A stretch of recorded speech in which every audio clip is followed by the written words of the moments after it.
Na huku klabu ya Manchester United ikiendelea kusuasua katika michuano yake ya ligi kuu nchini Uingereza, bado maswali ni je, kocha Ruben Amorim atafanikiwa kuleta mabadiliko tangu kuondoka kwa Sir Alex Ferguson.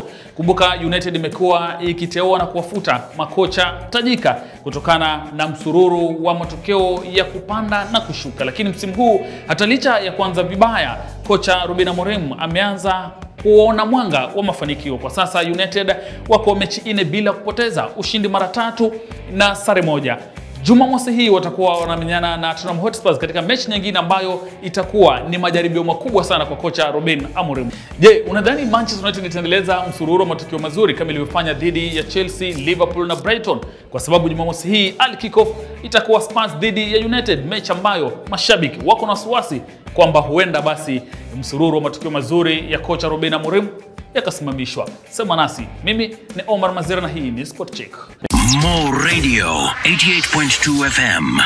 We are in